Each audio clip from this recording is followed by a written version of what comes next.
What's going on, everyone? How you guys doing today? My name is Matt Jarbo. Welcome back to $3 Theater. Today is the 3rd of August, 2020. It's a Monday, and I'm trying something a little bit new.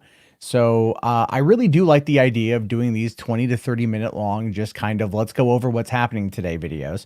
And then maybe clipping out a couple segments here and there. But as always, I'm trying to play around with the format, play around with the way it looks. And I actually kind of just like it to be as simple as humanly possible, which sometimes becomes very difficult to do when you're kind of a perfectionist. I get like that sometimes. I'm basically a damn perfectionist when it comes to this. You may not agree, and that is entirely okay. So today we're going to be talking about a number of issues. We're going to be talking about The Rock purchasing the XFL for some reason. I have theories on that personally. We're talking about Patty Jenkins saying like she is done with Wonder Woman after Wonder Woman 3. Again, that's even if she makes it to Wonder Woman 3. I'll talk more about that. The reviews are in. The early reviews are in for Seth Rogen's HBO Max original film, American Pickle. So we're going to be looking at that. And then another story I found that apparently is really trying to kill our love of physical media. And I'm going to talk a bit about how that could be potentially hurting the environment. So there is that. However, here's the thing real quick right off the bat. So when this episode is done streaming, I'm going to unpublish it and put it as a part of a live or a playlist that will go on the front page. So if you happen to find this later on, it's not going to be broadcast out through YouTube. You'll be able to just go find it on the front page of the channel. That way it doesn't impact my view time negatively, because it probably will. And it still allows people to check it out. Again, I'm testing new things. I've been researching stuff all weekend. It's been a long weekend, and I didn't even watch Transformers. Not too happy about that. Not too happy about not being able to watch Transformers yet. All right, so apparently, according to number one here, Netflix might buy Woman in the Window starring Amy Adams. I was reading about that. I'm not too familiar with that property. I don't know quite what it is.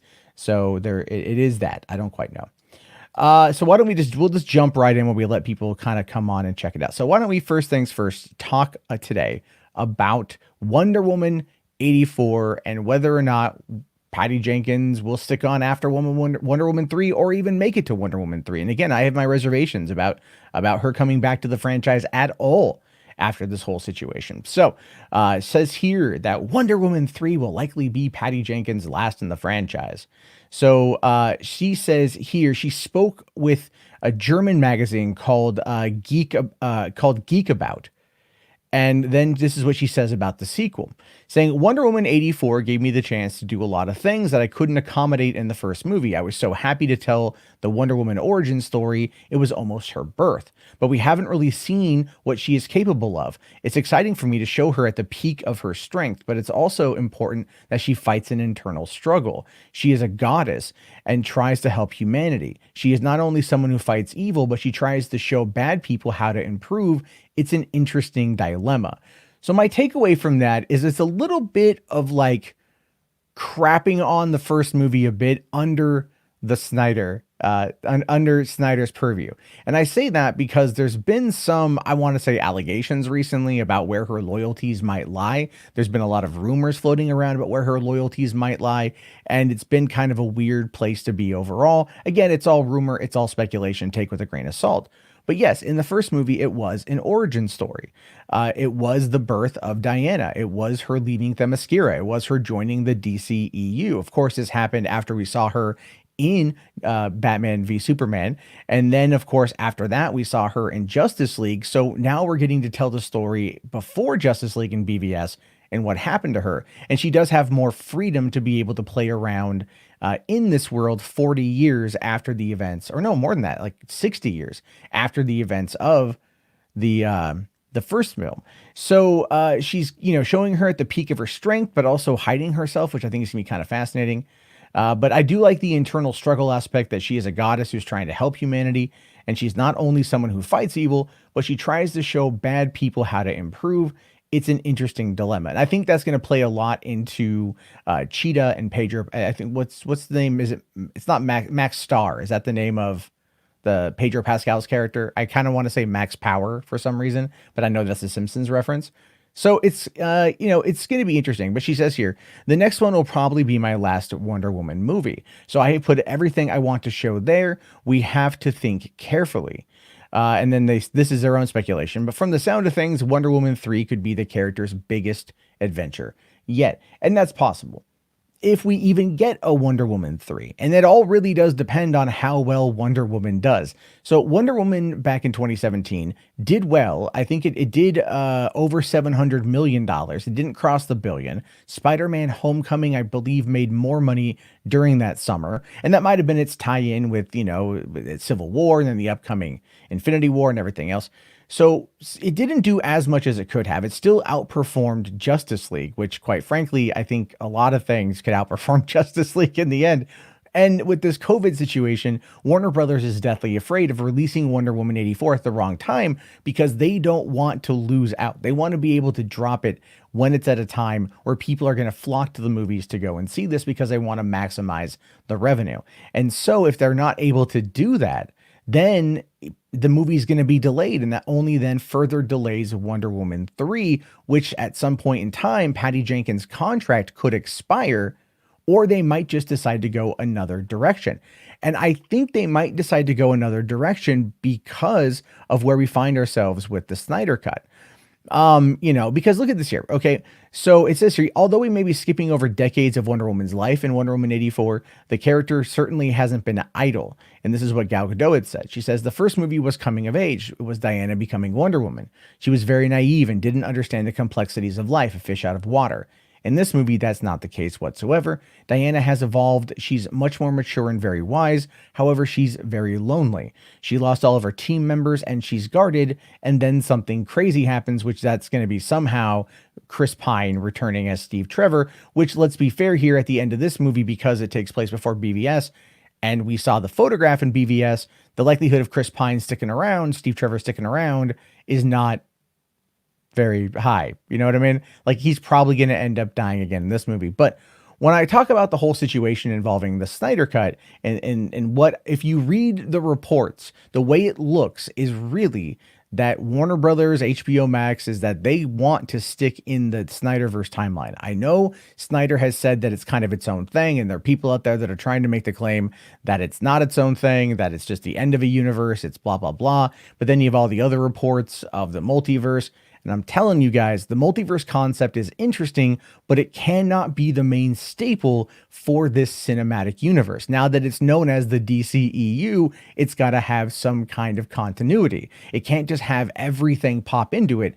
And I think that is something that they might be working on for whatever comes next. Because beforehand, when we were getting into the development or into the filming production of Wonder Woman, that was under Jeff Johns and John Berg. They had their vision. Patty was working on a movie that, Zach had put together. But from there, things did shift around. And everything I've seen at this point makes me believe that Warner's, HBO Max and Warner Media are starting to kind of move back towards what Snyder was doing. It just feels like they're trying to really kind of play more of that up. And I think that it's entirely possible that they might go a different direction with Patty Jenkins for the third film if they are wanting to keep it in the continuity with Snyder. That's a weird, it's a speculation statement. I completely understand that. It's a speculation statement, but that is right now how I kind of view it. Because when you think about the concept of them going forward with Snyder, with them focusing on that one, Patty Jenkins, I don't really think at this point falls in line with that. Like, if I had to speculate, if Zach is kind of cleaning house right now, like, think about it like this whole Ray Fisher situation with Joss Whedon, Jeff Johns, and John Berg didn't just come out of nowhere. We know that Gal Gadot has been very, very, very supportive of the Snyder Cut. She's very happy the Snyder Cut is coming. She loves Zack Snyder. She loved working with Zack Snyder. Patty Jenkins, on the other hand, has not been pro Snyder Cut. Patty Jenkins hasn't been not at all. She hasn't tweeted anything about it. She hasn't talked about it. She gave kind of a dismissal answer in that Brazil interview from last year with Gal Gadot. I mean, there's a lot there that if you look at, Patty Jenkins doesn't kind of care about this, probably because she thinks it doesn't interfere with her universe. But that can easily be shifted back into the Snyderverse. And my personal take on it is, yes, it should be shifted back into the Snyderverse because that's where it began and that's where it should stay. Any other kind of multiverse nonsense to me is just that. It's absolute nonsense and BS. And I'm kind of done with it. And if it's true that Snyder has like the support of Warner Media, and like I talked about yesterday with the Ray Fisher and Ellen DeGeneres situation, Warner Media at this point is very interested in cleaning house. And so if they're looking to see who's loyal, and we've got Miss Jenkins over here not loyal to Snyder, which again, you wouldn't invest $70 million into this movie to come to HBO Max unless you were planning on continuing with it or continuing with something. And it's entirely possible that Jenkins herself will be exiting the project or exiting the series. And I honestly think that could be a reality. Now, could I be wrong? Oh yeah, I did 100%. But looking at what I've seen and kind of putting the pieces together, it would make a fair amount of sense for Patty Jenkins to exit after this, not only because of loyalty to Zack Snyder and how she kind of seemed to back Jeff Johns and John Berg, but then again, with COVID, it's going to shut down a lot of productions. Gal Gadot herself is pretty busy and contracts could expire.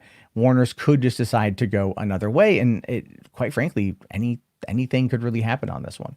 So that is what I think about this. As always, I do want to hear what you guys have to think about this, because I have a feeling it's going to be very, very spirited debate, So let's see here. Like Narbacular says, I don't think she's anti-Snyder. I think she might be, man. I do. I think she might be.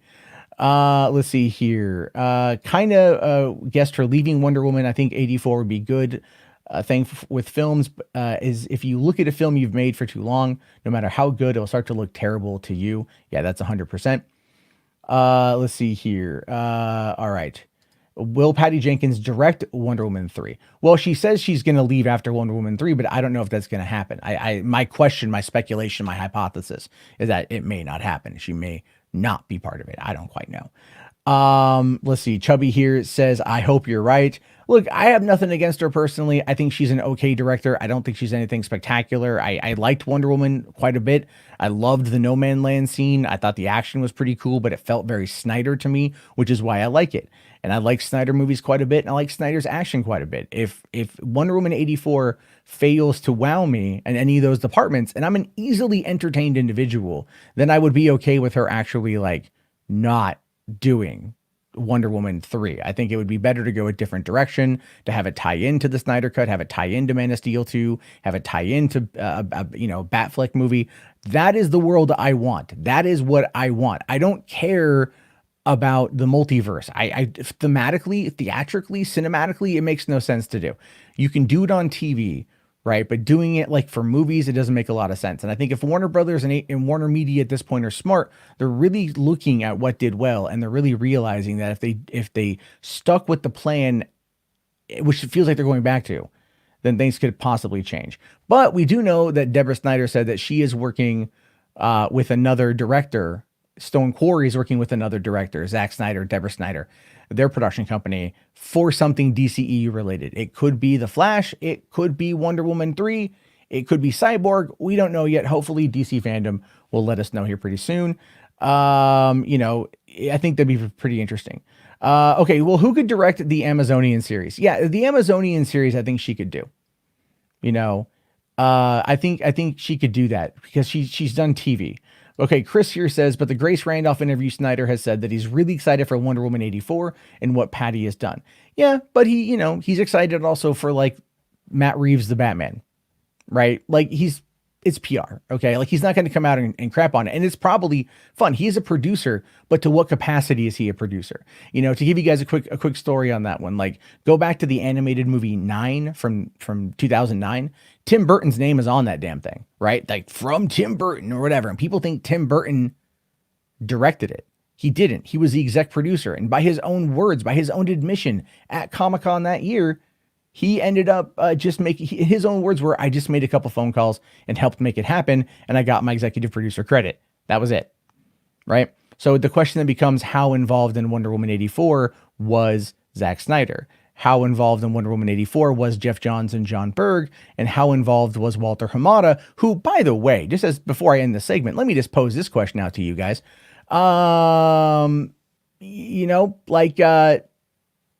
Where is Walter Hamada in any of this? In any of this stuff? Where has he been? I don't know. But real quick here, Detective Comics Talk says Snyder not only executive producer, he's not an executive producer as far as I can tell. He's a producer, but I could be wrong. So there was that. And Tim Burton was a producer on Batman Forever. Yeah, sometimes it just kind of goes with the contract and they have to give him that, make a phone call, you're a producer sort of thing. It's like the associate producer thing for Zack Snyder's Justice League, right? Everyone's like, oh, I'm an associate producer. Associate producer is like bottom. You know what I mean? It's cool to have the title, but it's bottom. So there's that. Okay, let me just get a drink of water before we jump on. So yeah, I think it's going to be cool to see what they do with it. But I think she's out after this, if I'm being honest with you. Although I do like Garrick here. He says, I don't think a creative should be stuck with one property for too long. Look at Sam Raimi as Spider-Man and Michael Bay with Transformers. Well, okay, fine. Sam Raimi, though, 3 films, Michael Bay, 4 or 5 films. Michael Bay stopped caring after Transformers 3. Paramount just kept putting money out there. Raimi cared. Sony had different views in mind. Sony wanted it to be this massive, they wanted Venom. They wanted all of this stuff. They pushed for Venom in Spider-Man 3, and Raimi hated it. And he hates the character of Venom, which is why he handled it the way that he did. So, I don't think the two are the same. I think if a director has a vision for 3 arcs, right, or 3-act story, beginning, middle, and end of a trilogy, by all means, I'm for that. Zack Snyder has a 5-act arc for his time in the DCEU. And that's something I really want to see because I trust Zack Snyder in this scenario. So there's things to continue there. Okay, so let's quickly dive over here to the next one, which of course is what everyone is talking about today. The Rock, Dwayne "The Rock" Johnson, oh my God, comes out of left field, buys XFL. I don't know what the hell that was. I'm so sorry. So Dwayne Johnson and Danny Garcia buy XFL for $15 million. If you don't know who Danny Garcia is, that's a person to pay attention to. If you're a Snyder Cut fan, you know who Danny Garcia is, which is why, to me, I find this to be really interesting. So Danny Garcia is The Rock's ex-wife, and she's his manager. She is one of the ball busters in Hollywood. This is a high profile, high power lady, 100%. And so they're coming in now to purchase XFL, which is really weird to me because it's like, this is something that was, when was this big? Like in the early 90s or something like that? It was pretty terrible. I don't know. It just kind of feels like, yeah, like Garrick here says, this sounds like the storyline from the Rock show Ballers. It does. It really does. Anyway, so let's see here. I lost my place on that one. Okay, let's see what they say. So, the XFL has been sold to a group that includes former WWE star Dwayne "The Rock" Johnson, giving the bankrupt football league the kind of star power that may draw even non-sports fans. And there you have it. That's actually the reason right there. The kind of star power that may draw non-sports fans. And The Rock has a large following outside of all, just being in movies. He's in a lot of stuff. People know him. People love him. I still argue that he's not a movie star because he's not a movie star. If you really look at it, stuff that stars him directly, when he's in part of an ensemble, does really good. Especially when it's just someone like Kevin Hart, they kind of just keep playing the same characters and people seem to like it. So it is what it is. However, he still has a name and people still like him quite a bit. And this could be something that would get fans to go and check out the XFL, which was not able to be even remotely successful under Vince McMahon. So he teamed up with Jerry Cardinal, or Cardinales Redbird Capital, to buy the league just hours before there was a planned auction. So Vince McMahon was just going to get rid of it. He was just going to auction it off, and they came in with $15 million to buy this brand that, all things considered, should be worth more than $15 million. That is how dead of a brand the XFL is. It's not to say that the XFL was ever massive, but it's known. It's a known entity, especially if you are a fan of the WWE or originally the WWF, or if you're a fan of football, the NFL, you might know about the XFL and also go, whoa, WTF is the XFL? Okay, it's pro wrestlers playing football. That's really that is what it was known as. And so it just couldn't find its footing because you cannot replicate wrestling with football. It's entirely different, but they tried. They were trying to treat it like if remember those old midway games like NBA Jam, I think, or even they did NFL Jam or whatever, like the over the top sports games where it's like all flash and substance and or it's all style and pizzazz and everything. This is what it feels like to me. That's what the XFL always felt like. It was meant to be the human embodiment of like an NBA Jam or NFL Jam sort of over the top sports game, and that to me, it kind of seems to work in some aspects because it seems like it's going to be a lot of fun. And someone like Vince McMahon, who runs WWE, and it's such a massively popular multi-billion dollar a year industry that's finding ways to expand out there worldwide, you would figure that McMahon would be able to make it work because he's made it work for the WWE. The problem is that you're taking pro wrestlers and putting them in a football scenario. The two don't jive. They do not jive, but apparently with The Rock, they're thinking they can make it work at this point. But it does say here that they paid $15 million, splitting it evenly. Johnson's business partner, Danny Garcia, who's his ex-wife, will be a stakeholder as well. And that's good. She's like that. She's hardcore. Now, the presence of Johnson, meantime, continues pro wrestling's involvement in the Spring Football League, which was founded and funded by WWE Chairman and Chief Executive Officer Vince McMahon. However, the XFL filed for bankruptcy back in April after the COVID pandemic prompted the cancellation of its inaugural season, which got off to a promising start in terms of television audience. The league had a broadcast agreement with Fox. So, I mean, maybe I'm doom and glooming it more than, whatever. But like, I always found it to be such a ridiculous concept. And so it does say here that really it's like they were like in the bankruptcy filing, Alpha Entertainment, the XFL's parent company, listed the league with assets and liabilities in the range of about $10 million to $50 million.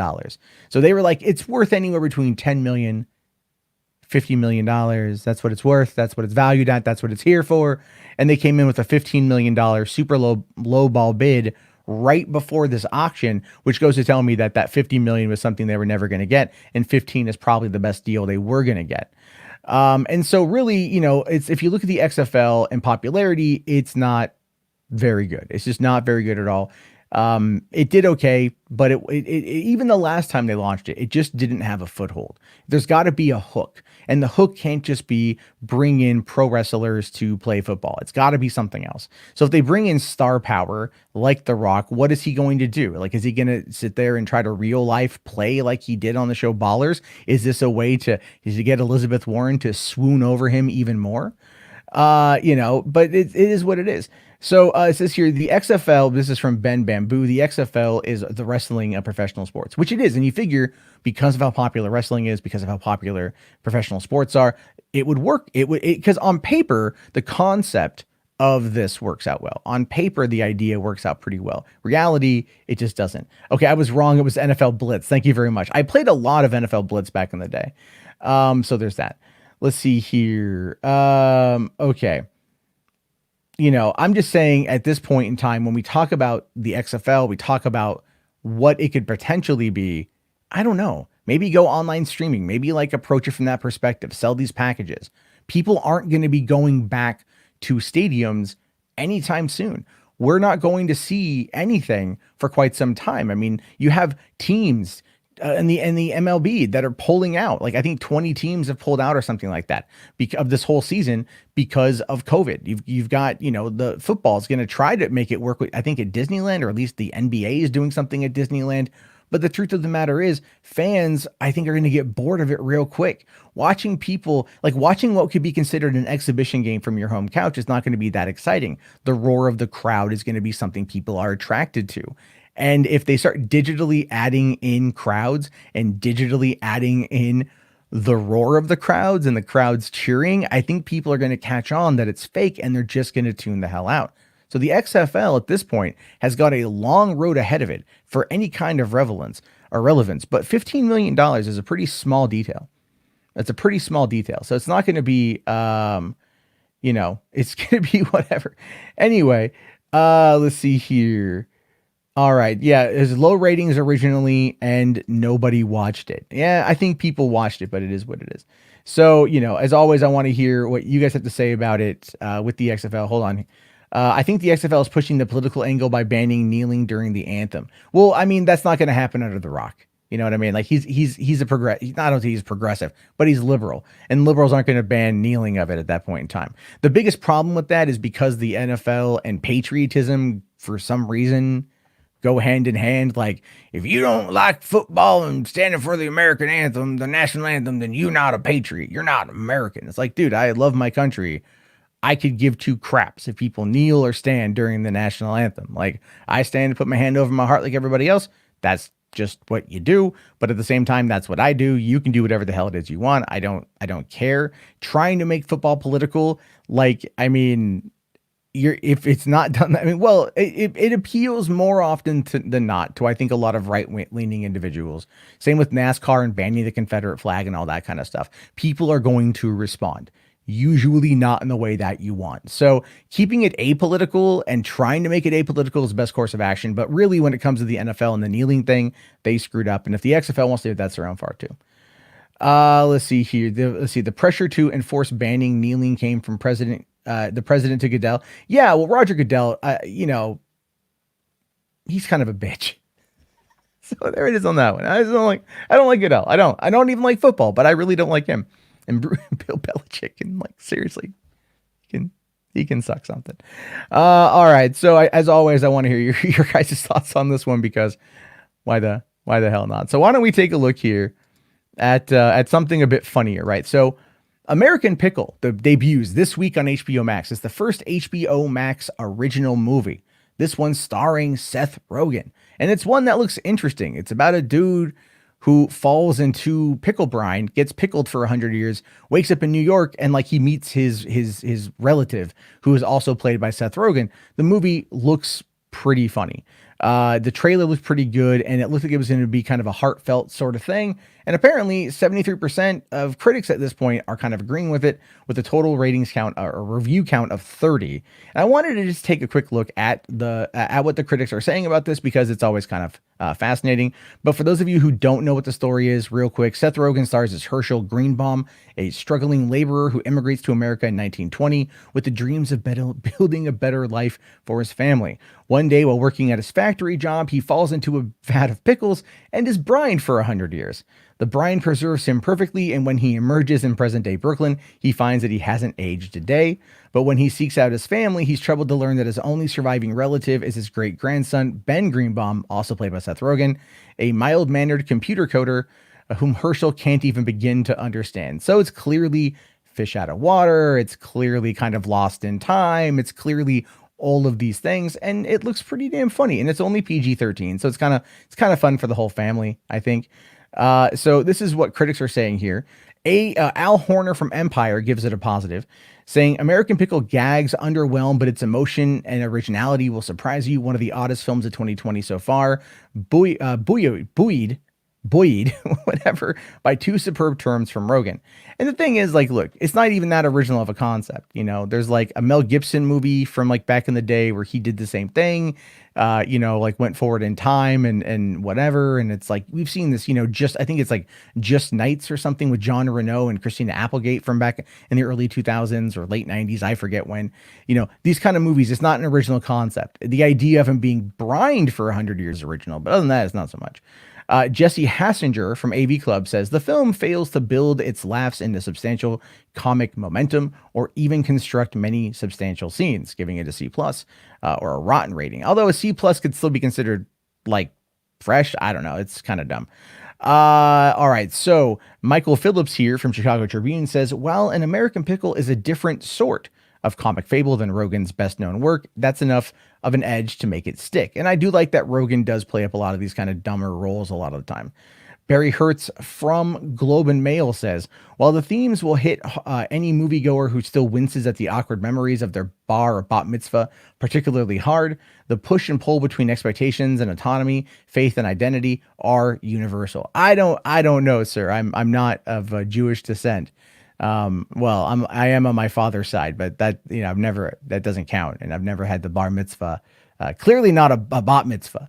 I've been to a couple, they were good times. So I don't know how much that's going to I don't know how much that's going to stick with me. I don't know why that would be your quote. It's not aimed at people like me. It's really not. It's just not. But okay, cool. I'm glad you like it.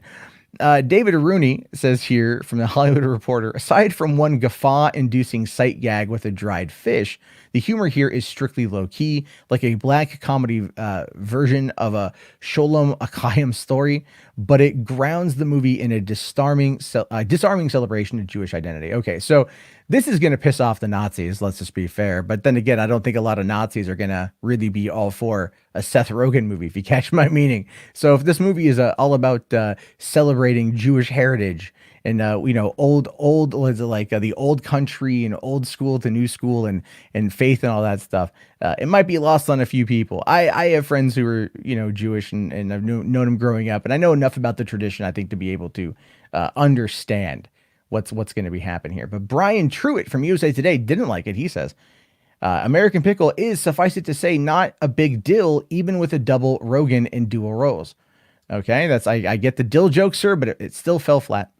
Nate Adams, the only critic, also gives it a negative review, saying, an American Pickle struggles to find balance. Is it comedy, drama, political satire? The film dabbles with all three, and the charm of Seth Rogen isn't enough to carry the load, and you wonder why the film didn't invest time in secondary characters. Well, I mean, I haven't seen it, but I can only, you have Seth Rogen playing dual roles here. So you have two characters, same actor. That's where a lot of the focus is going to be. That's where a lot of that type of drama and comedy and character development is going to be, which is the primary focus of this. So I would assume that not having a lot of side characters isn't really that big of a deal. I mean, you don't always need that. If you can still tell a whole story with like only two main characters. It can be done. People like side characters because they're funny, but here I don't think it really matters. Again, another way. Is this another Al Horner? Wait, he posted two? Oh no, they posted it twice. There we go. That's lame. That's Rotten Tomatoes for you, right? Rodrigo Perez from the playlist says, using pickles as a jumping off point to discuss your pedigree and family tree isn't likely what you'd expect from Seth Rogen. Or perhaps that's why pickle is such a tasty, sour-free treat. Here's the thing with that. If you've ever followed Seth Rogen's career, that's exactly what you would expect from him. I mean, think about it. Like Pineapple Express, it's a weed action movie. Superbad. You've got The Interview. Two guys, they get hired by the government to effectively go and kill Kim Jong-un. Like Sausage Party. He's done a lot of this stuff. He does these weird kind of comedies he'll pop up in, so it's really not out of the realm of possibility for Seth Rogen. I think if you paid attention to his work at all, you know that. Charlie Ridgely here from comicbook.com says, it's a weird movie, but it's the kind of weird that you enjoy spending time with. Its charm and far outweighs its shortcomings, and its swing for the fences approach makes it stand out in a surprisingly crowded streaming slate, which is very true. Right now, it's pretty crowded on streaming, but having a movie that's called An American Pickle, it's a story about a dude getting brined for 100 years.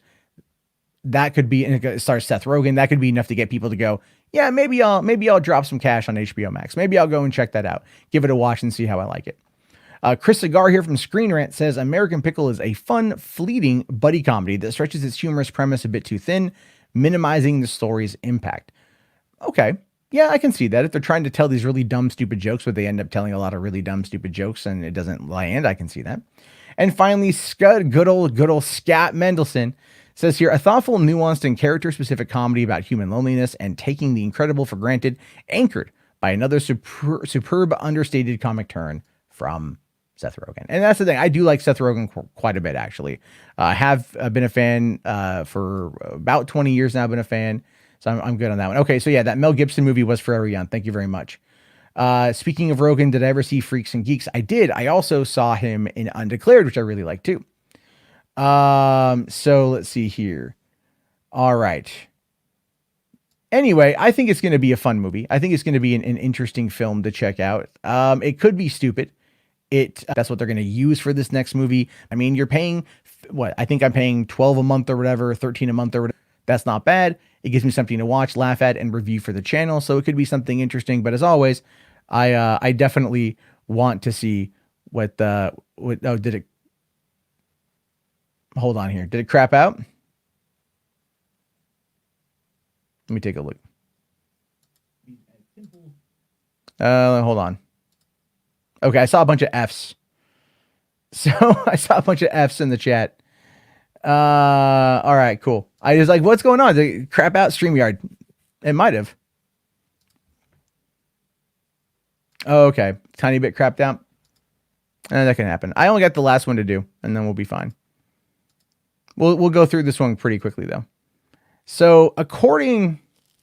Let me get something to drink. Yeah, I should stick with 3 stories. Fuck this like 4-story shit. And that was a bit long. Okay. So,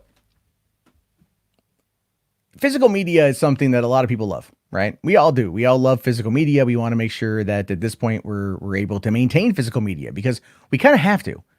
Even though we're in the digital age, the streaming age, the digital download age, I mean, how many times have we heard stories about things losing their licenses and not being able to re-download again them from a place you purchased them? This happens in video games all the time.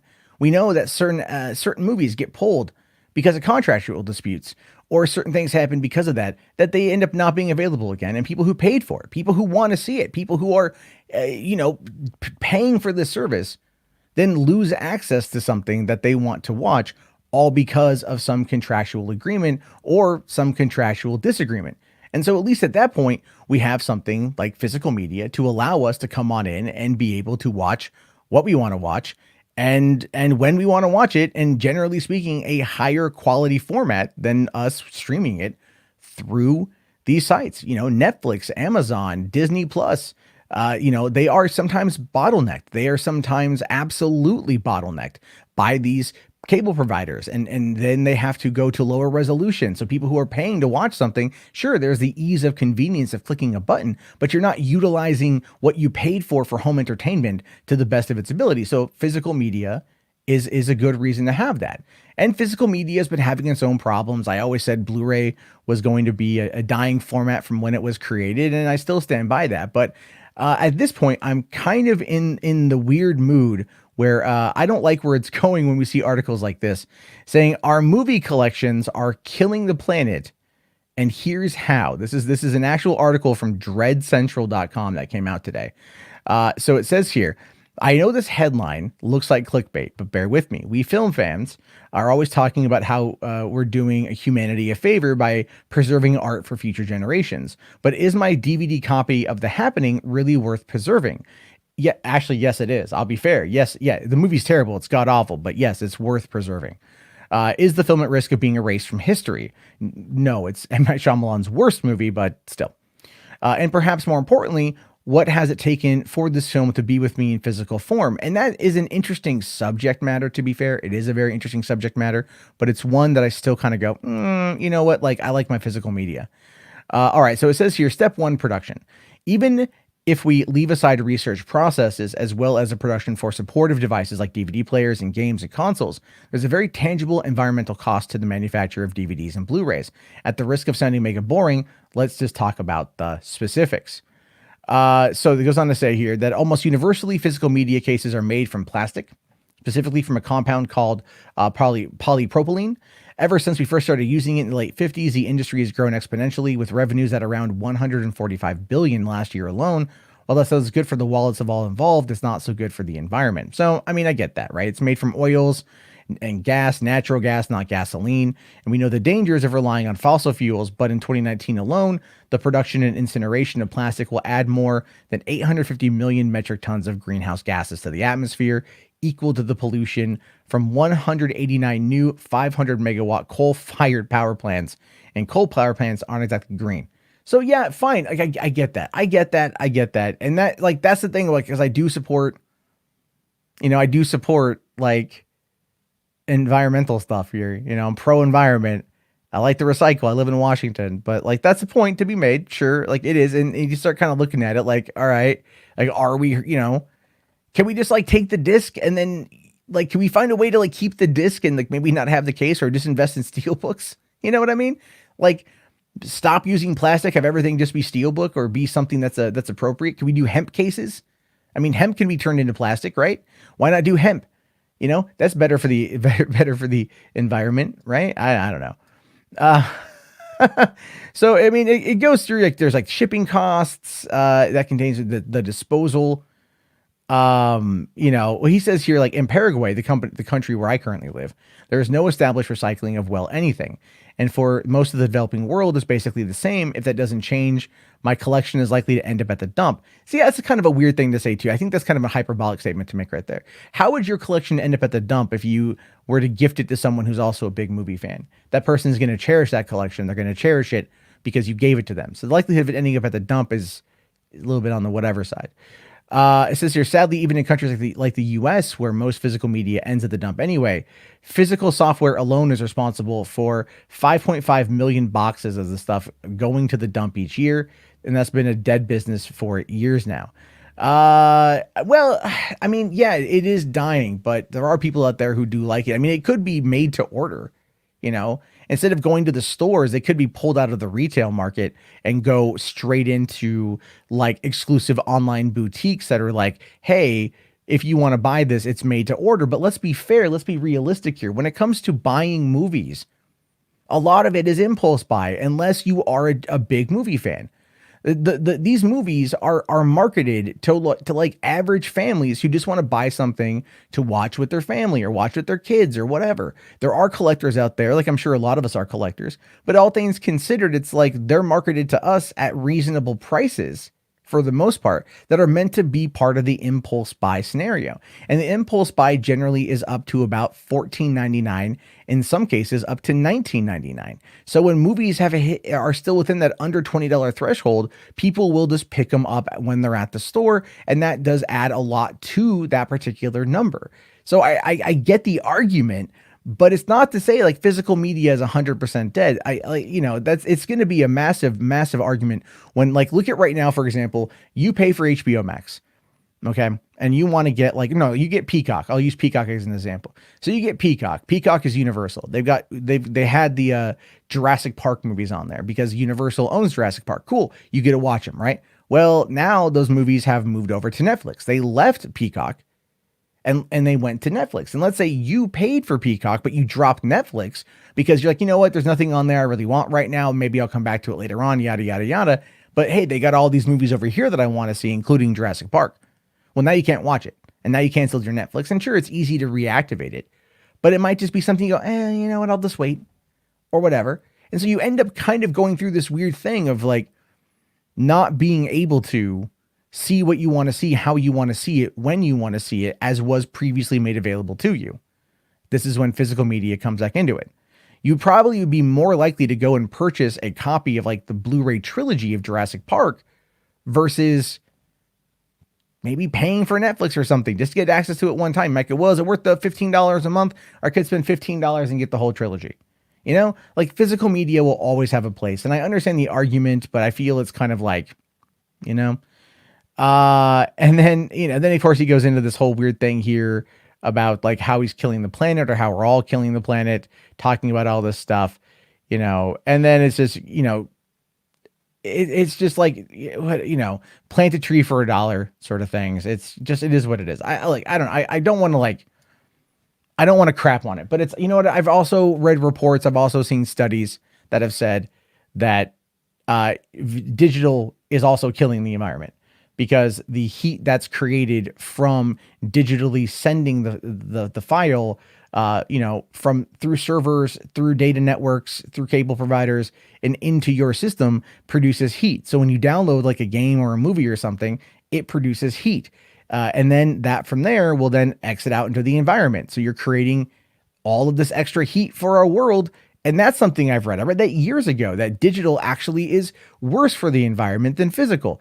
And that was even met with a lot of pushback. So I don't even know what's going on at this point. I'm like, as a movie fan, this person who is pro-environment, like I am confused. I'll fully admit that. I'm confused on this one. So it's definitely, it's definitely a crazy thing here. Now I know people are saying here, like Garrick says, I stopped buying Blu-rays a while ago. I don't buy them as much as I used to. I do like getting the digital, but it's also the convenience factor. Like that is a true thing here. Batman Superman says I sold my Blu-ray collection in 2013. I mean, I got bins and bins and bins of Blu-rays and DVDs in my garage. Bins, like bins of a lot of that stuff. I buy a lot. Comic book Craig Movies here says, I donated all my VHS tapes to the library, so they're not in the dump. That's a good idea. Uh, Blu-ray is deader than Elvis. It's actually not true. It's actually not true. Just Your Average Joe here does make a good point. He says, in the last few years, unless I wanted the extras or commentary, I'd buy the physical Blu-ray. But most movies I love, I buy digital because they get released that way 2 weeks earlier than the DVD Blu-ray. And also on that particular front too, what we're seeing here is a situation where you've got those commentaries and those behind the scenes are now appearing on those digitals. So you can then just, in the extra section, and even on Disney Plus, you can get the extras. Movies Anywhere, you can get the full audio commentary. You can get all of these things that are right there. You can get your hands on them.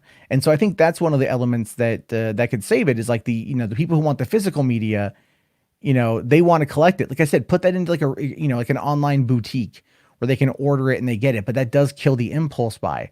And, you won't be able to like probably run a store that's just like exotic Blu-rays or exotic movies because it's not going to have that big enough of an audience of a consumer base to come on in and actually buy it, which is where the online, it's such a confusing market. It is. It's a confusing ass market. And it's one that I really want to see get sorted out. But I do think that Blu-ray is probably dead. Physical media is on its way out. I mean, look at the PS5. I'll just, we'll wrap it up with that. But on the PS5, you can buy the digital copy, or digital only version, or you can get the one with a 4K drive. Like they're going to be heavily pushing. I don't even think we're going to have 4K drives on the PS6 or whatever the next Xbox is going to be. It's going to be just digital with a massive, massive hard drive. And that's probably what it's going to be. And that's sad because there's games that I like to go back and play that are on disc. And as much as I want them on digital, I'm not going to double dip and pay for it again because I'm tired of doing that. So it's just, that's one of the reasons why now I'm buying more digital than physical, at least with games, because of that. So it's sad to say the least. It's really sad to say the least. But as always, I want to hear what you guys have to say about it. So definitely let me know. All right. Why don't we, there we go. We'll talk for a few minutes. And then I have to go and record something else. So, but I think it's, see, Reginald here says, Patty's leaving would give me doubts about the aspects of Wonder Woman's future. It'd be different. It'd be different. I think it'd be okay. Let's see here. Poindexter is having an interview with Robert Meyer Burnett tonight. Cool. I met Robert last year. I met him at Comic-Con last year. He was a nice enough guy. And I thought he was pretty nice. He was very friendly, and I met Campia too. And Campia was also very friendly. So I can't complain. I met Christian Harloff and he was friendly enough. So I don't know if this thing is still, oh, okay. It's still updated. It's the thing I hate about Streamlabs or StreamYard. It doesn't always get the stuff quickly. Cause it's still like, it hasn't updated the chat in like 4 minutes. So I literally am just waiting for the chat to upgrade, but I'll come over here and look. All right. Arkham Gaming says, I'm not surprised she's quitting after Wonder Woman 3. Because they're going back in Zack's direction and she doesn't like the extended universe at DC and they're going to use Wonder Woman Beyond her trilogy. I think so. It makes the most amount of sense.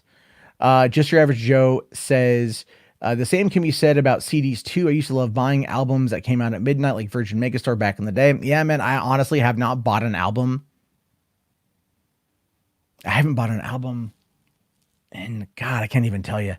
I well over a decade. I haven't bought an album. I don't even buy singles at this point. I just don't I pay for like Amazon Prime. So I get the Amazon Music service with that. I have YouTube Premium. So I get YouTube Music with that. So I pay for these subscription services that allow me to listen to the songs I want to listen to. And generally speaking, what I like to listen to is just like, I mean, I'm getting older, so I listen to a lot of 90s mixes. I have Sirius XM as well. I listen to like Turbo, which is hard rock from the 90s and 2000s. Which is like my golden age, so to speak, when I was in my teens and in my early to mid 20s. So for me, it's like, all right, like this is what I listen to. And maybe it's boomer logic, but I'm content with it, Let's see here. Thoughts on Hulu's new interface. I have not checked it out yet. I need to, because I know they were working on it and I hated the old interface. Like I can't find anything. I just stopped watching Hulu. Like I would just feel like I only watch it because I like to watch Bob's Burgers and like when that's on and a couple other shows. But I've been rewatching Bob's Burgers a lot because that show is great. Let's see here. Some 8 says streaming is not full ownership and untrustworthy. Blu-rays aren't going nowhere because there's many boutique companies that releasing amazing limited edition Blu-rays. They know there's a niche market, and it's getting access to that niche market. You know what I mean? Like here on YouTube, doing that niche market stuff might be a little bit on the tough side, just because of that. So we'll have to wait and see how that whole thing goes. All right, I'm just trying to find real quick here. Okay. I'm just clipping some stuff out real quick. All right. Anyway. Okay. Where's that? Hold on here. I know. I'm getting distracted. It's hard to do. Okay. Do I think Zach's continuity will shift back as the main focus of the DCEU? I do. I think so. I really think so. I know people out there don't want that. I won't say their names because I'm tired of them. But there are people out there who don't want it. They don't like it. And I get that. I get that they don't like it, all that stuff. But for me, as a fan of these movies, as a fan of these characters, that's the direction I want it to go. I don't mind if it's like, if there's like a pathway and it kind of deviates a little bit here and there. I don't mind that. I don't mind if they explore the multiverse, but I don't want it to be like the main thing. I don't want it to be this like I don't mind watching a couple shows to get the overall idea of what's going on. I think that's kind of cool, but I don't need there to be like 20,000 different things for me to watch and read. It does get a little bit daunting after a while. Star Wars does this with the books. Marvel does this with, well, no, they were trying to do it with the shows, but it failed because of Jeff Loeb and Ike Perlmutter and Kevin Feige's falling out. So I think they are going to. It just seems to make the most amount of sense. What's going on, Safety Zoom? How you doing, man? All right, so you love Bob's Burgers too, Shadow Nova? My favorite character, I mean, come on, everyone's favorite character is Louise, But I have to say, Gene is hysterical. Gene is hysterically funny because what I love about Gene is Gene will, just the jokes that he throws out. I also love me some Tina. I love Bob. I have a screaming child. If you can hear her, I don't know what's going on. I think something was taken away. I haven't seen Central Park yet. I know you sent me that link. I just haven't checked it out yet.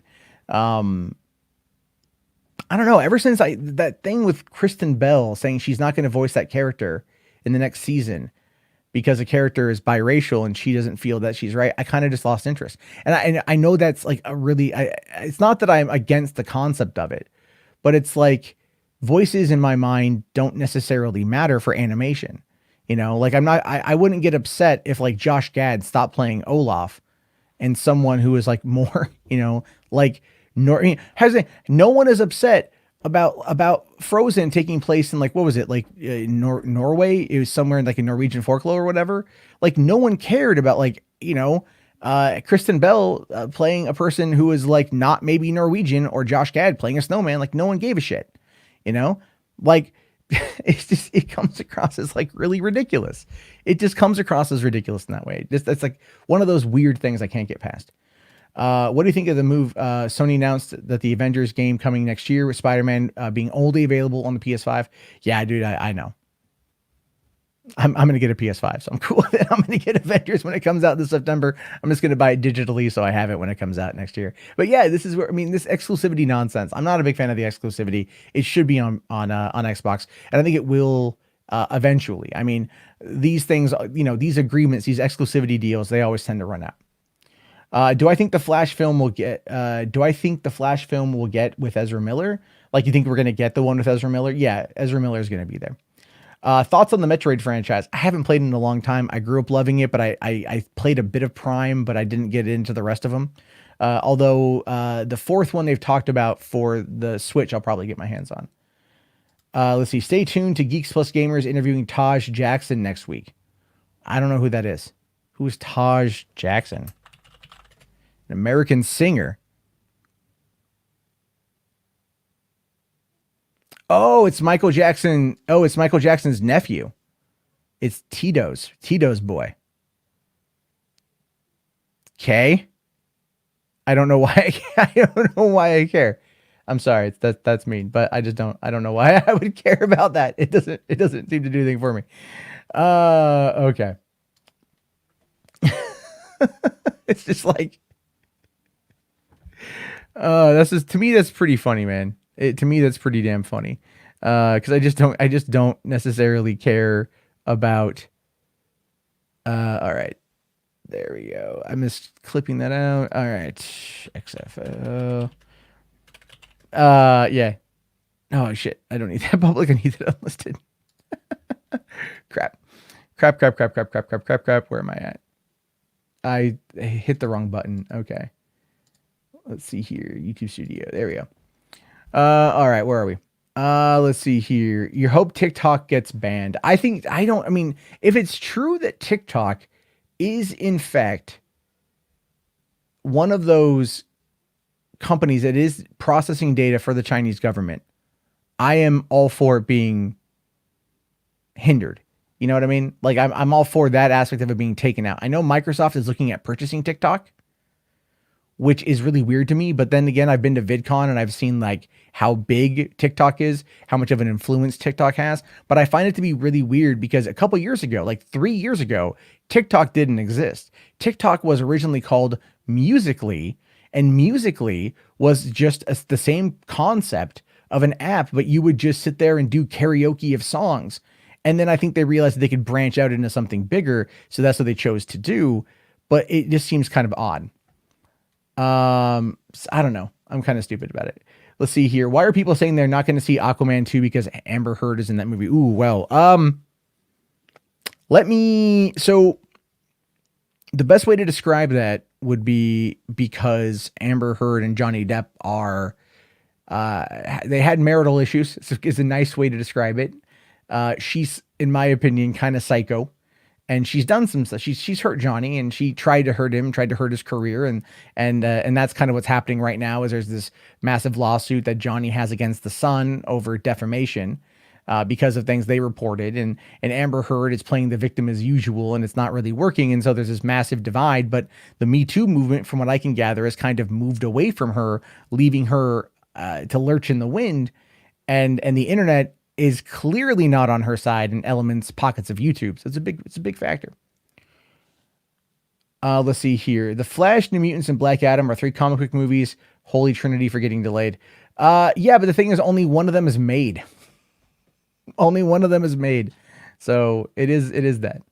It's only one of them is made. So we have to wait and see on that one. I don't know. I mean, like, I really just want to see.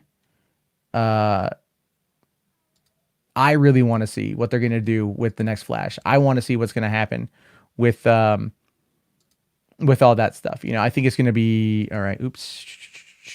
Let me, I don't know why that went.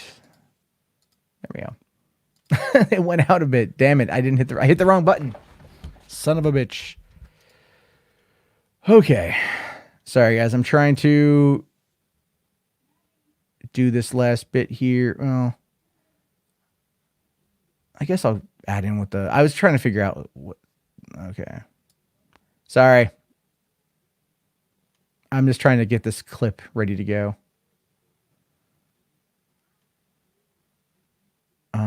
Okay. There we go. All right. Sorry guys. I'm trying to like go into the YouTube studio to clip stuff out and then read the chat. Stop skipping questions. That's someone crying. I have a kid. Let's see here. You know, we haven't heard anything. We haven't heard anything about a Joker sequel because I don't think it's still confirmed yet.